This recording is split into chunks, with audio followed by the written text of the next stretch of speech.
धुळे शहरातील एकमेव ठिकाण म्हणजे गंगा टाइल्स सप्लायर शॉप. आमच्याकडे सर्व प्रकारच्या टाइल्स उपलब्ध आहेत. यामध्ये ceramics oil tiles, floor tiles, vitrified tiles, steps and riser tiles, parking tiles, kitchen sink, sanitary ware इत्यादी. आपल्याला परवडणार अशा दरात आमच्याकडे टाइल्स उपलब्ध आहेत. यासाठी एकदा अवश्य भेट द्या. पत्ता Ganga tiles supplier shop, 405 micro tower, Wadjai road, Dhule. Mobile number 70 574 83 849. आपण बघत आहात डिजिटल इंडियाचे डिजिटल न्यूज. ठाम मत मराठी न्यूज. नमस्कार. आजच्या ठळक बातम्या. ग्रामपंचायतींवर विद्यमान सरपंचाची प्रशासक म्हणून नियुक्ती. सरपंच परिषदेकडून सरकारचे आभार. राज्यातील मुदत संपलेल्या तब्बल 14,000 ग्रामपंचायतींवर विद्यमान सरपंचाची प्रशासक म्हणून नियुक्ती करण्याचा महत्त्वपूर्ण निर्णय महाराष्ट्र सरकार यांनी घेतला आहे. या निर्णयामुळे ग्रामीण प्रशासनात सातत्य राहणार असून प्रलंबित विकास कामांना गती मिळणार आहे. या संदर्भात अखिल भारतीय सरपंच परिषद यांनी वेळोवेळी शासन व प्रशासनाला लेखी निवेदन देऊन मागणी लावून धरली होती. अखेर सरकारने सकारात्मक निर्णय घेतल्याने सरपंचांमध्ये समाधानाचे वातावरण निर्माण झाले आहे. सरकार व मुख्यमंत्री यांच्या निर्णयाबद्दल सरपंच परिषदेच्या वतीने पंचायत समिती अधिकाऱ्यांच्या माध्यमातून आभार व्यक्त करण्यात आले. या निर्णयाचे स्वागत करत विविध गावातील सरपंचांनी एकमेकांना पेढे भरवून आनंदोत्सव साजरा केला.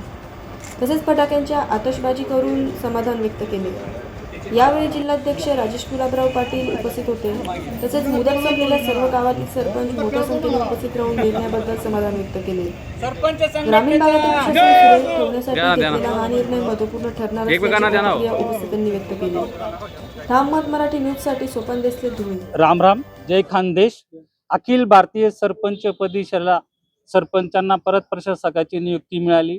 त्याबद्दल आपल्या राज्याचे माननीय मुख्यमंत्री देवेंद्र फडणवीस, आपल्या राज्याचे ग्रामविकास मंत्री जयकुमार भाऊ गोरे, आपले लाडके पालकमंत्री जयकुमार रावल साहेब आणि आपले धुळे ग्रामीणचे आमदार मनोहर राम बदाने यांनी आपली मागणी लावून धरली होती. त्यांनी आपली मागणी मुख्यमंत्र्यांपर्यंत पोहोचवलेली असून आणि आमचा लढा हा डिसेंबर पासून चालू होता आणि या यशाला आम्ही टप्प्याटप्प्याने खरी आंदोलनाची सुरुवात ही धुळे जिल्ह्यातून धुळे पंचायत समिती येथून सुरू झाली आणि ही यशाची परंपरा आम्हाला आज या आंदोलनातून आम्हाला प्रशासक पदी नियुक्ती झालेली सरपंचाची.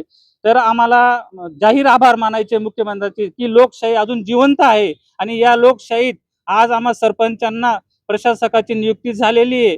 जसं आम्ही पुरावे दिले होते कोर्टाला आणि शासनाला की झारखंडमध्ये होऊ शकतं, मध्य प्रदेशमध्ये होऊ शकतं, तर महाराष्ट्र राज्य पण भारतातच आहे. तर ही मागणी आम्ही लावून धरली होती. त्या मागणी लावून धरल्यामुळे आज आम्हाला हे यश मिळालेलं आहे. आमचे जे अपूर्ण कामं राहिलेले आहेत, लाभार्थ्यां जे कामं अपूर्ण आहेत ते आम्ही पूर्ण करू अशी सरपंचांना पूर्ण संधी मिळालेली आणि गावाचा गावगाडा चालण्यासाठी शासनाच्या ज्या योजना बाकी आहेत त्या पूर्ण करू आणि ही सरपंचांची आमची मागणी होती. आमचे जो लढा आहे असाच परत चालू ठेवणार आहेत. आमच्या दुसऱ्या मागण्या अशा आहेत की भविष्यात सरपंचांना विमा संरक्षण हवंय आणि विधान परिषद निवडणुकीत मतदानाचा अधिकार, 3 अपत्य कायदा रद्द, या मागण्या आमच्या आहेत. 3 अपत्यवाल्यांना पण निवडणुकीत उभं राहता यावं यासाठी आमची आग्रही मागणी आहे. आणि स्थानिक स्वराज्य संस्था म्हणजे ग्रामपंचायत हा महत्वाचा दुवा असून आणि त्या निवडणुकीत आमदार जे निवडले जातात त्यासाठी आम्हाला स्थानिक स्वराज्याच्या सरपंच सदस्यांना निवडणुकीचा हक्क हवा. त्यासाठी पण आम्ही ही मागणी लावून धरलेली आहे.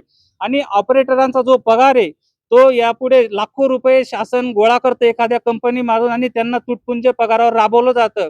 तर याच्या पुढे आमची ही पण प्रमुख मागणी राहील की जो ऑपरेटरांचा पगार आहे हे ग्रामपंचायतीकडूनच दिला जाईल आणि जो तुटपुंजा कर्मचारी, रोजगार सेवक असो, पाणी पुरवठा कर्मचारी असो, शिपाई असो, यांचा जो तुटपुंजा पगार आहे ग्रामपंचायतीला स्वतःच एवढं हे नाहीये, उत्पन्न नसल्यामुळे आपले पगार पूर्ण देऊ शकत नाही. त्यामुळे त्यांच्यासाठी आमचा लढा कायम चालू असणार आहे आणि आम्हाला सर्व महाराष्ट्र राज्याचं मंत्रिमंडळाचं लोकशाहीतून आम्हाला जे आज त्यांनी आमचा मागण्या मान्य केलेल्या आहेत त्यासाठी आम्ही सर्व मंत्रिमंडळाचा जाहीर आभार मानतो.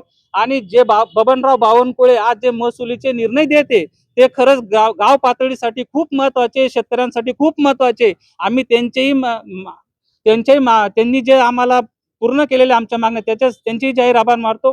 पण माझी प्रशासनाला हीच मागणी आहे की जे राज्य सरकार आपल्याला कायदे काढतंय, जे परिपत्रक काढतंय, पण त्या प्रशासनाने अंमलात आणलं पाहिजे, जेणेकरून गावगाडा सुरळीत चालेल व लाभार्थ्यांना त्याचा फायदा होईल. राज्य सरकारने हे पण केलंय की खाजगी जमीन, सरकार जमीन, गावठाण जमीन ते नियमित करण्यासाठी राज्य सरकारने अतिशय चांगला निर्णय घेतलेला आहे.